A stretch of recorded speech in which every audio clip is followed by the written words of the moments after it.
যে কোনো শেপের ভিতরে এরকম ডিপ গ্লো অ্যাসাইন করবেন এবং ট্রিম পাথ অ্যানিমেশন করবেন কিভাবে, তার সহজ পদ্ধতি আজকে আপনাদেরকে আমি দেখিয়ে দেব।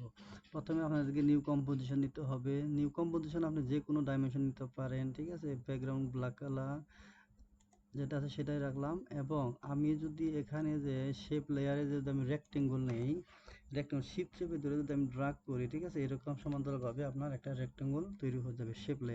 শেপ লেয়ার ক্লিক করে আপনি যদি এখানে এই ইফেক্ট অ্যান্ড প্রিসেটে এখানে সার্চ করেন, অবশ্যই আপনাকে ডিপ গ্লো প্লাগইনটা আপনার সেট আপ করে রাখতে হবে আপনার পিসিতে। যা হোক, ইফেক্ট অ্যান্ড প্রিসেটে যদি আমি ডিপ গ্লো আপনি সার্চ করি তাহলে ডিপ গ্লো এটা চলে আসবে। এখানে যদি আমি শুধু হোল্ড মানে ক্লিক করে ড্রাগ করে যদি আমি এখানে এটার উপরে ছেড়ে দেই তাহলে এরকম গ্লোটা তৈরি হয়ে যাবে, ঠিক আছে। গ্লোটা তৈরি হয়ে যাবে। তারপর এই আপনি শেপ লেয়ারটা দেখবেন যে এক্সপ্যান্ড করার পর দেখবেন যে অ্যাড আছে, অ্যাডে ক্লিক করলে দেখবেন ট্রিম পাতে ক্লিক করার পর ট্রিম পাতে এক্সপ্যান্ড করবেন, দেখবেন যে স্টার্ট অ্যান্ড এন্ড ভ্যালু আছে।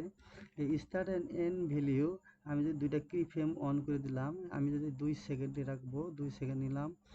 তারপরে এই জিরো ভ্যালুটা আমি যদি 100 করে দেই এবং এই এন ভ্যালুটা যদি আমি 0 করে দেই তাহলে এরকম চলে আসবে। এবং উপরের প্রথম দুইটার যে কি ফ্রেমটা আমি যদি একটু এটা সমান করে নেই লাস্টেরটা, এবং প্রথম এটা আমি ডিলিট করে দিলাম, তাতে কোনো সমস্যা নেই।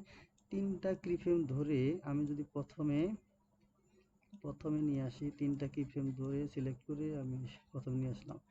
এখন আমার টাইম টেবিলটা যদি আমি 2.5 সেকেন্ডের উপরে রাখি, এখন যদি আমি অন করি এটা কি হয় দেখেন।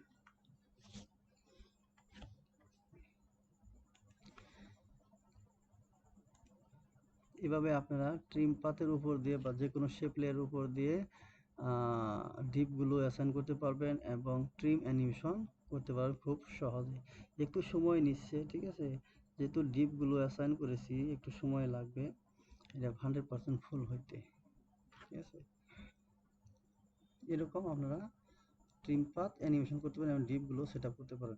এবং এটা যদি আমি কন্ট্রোল ডি দিয়ে যদি আমি ডুপ্লিকেট করি, ঠিক আছে, ডুপ্লিকেট করার পর এটা যদি আমি এখানে দেই, এটা ফুল করলাম। এই প্রথম শেপ লেয়ার টুটা যদি আমি স্কেল করে আমি কমায় দিই, স্কেল করি, ঠিক আছে, এদিকে স্কেল করলাম। স্কেল করে যদি আমি এখন যদি এটার কালার চেঞ্জ করতে চাই, মাঝখানে এটার কালার চেঞ্জ করতে চাই, তাহলে শেপ লেয়ারটা ক্লিক রাখা অবস্থায় এই যে দেখেন ডান পাশে কালারের যে অপশনটা, এখানে ক্লিক করবেন। ক্লিক করে আপনি যে কোনো কালার তৈরি করতে পারবেন, ঠিক আছে। এখানে দিলেই আপনার কালারটা চেঞ্জ হয়ে যাবে অতি সহজেই, ঠিক আছে। এটা অ্যালাইনমেন্ট করে নিতে পারেন। এভাবে আপনারা ইফেক্ট এবং ট্রিম পাথ অ্যানিমেশন করে নিতে পারেন। যা হোক, ভিডিওটি যদি ভালো লাগে তাহলে আমার চ্যানেলটা একটি সাবস্ক্রাইব করে রাখবেন, যাতে পরবর্তী ভিডিওগুলো আপনারা অতি সহজেই তাড়াতাড়ি পেয়ে যান এবং শিখতে পারেন। ধন্যবাদ।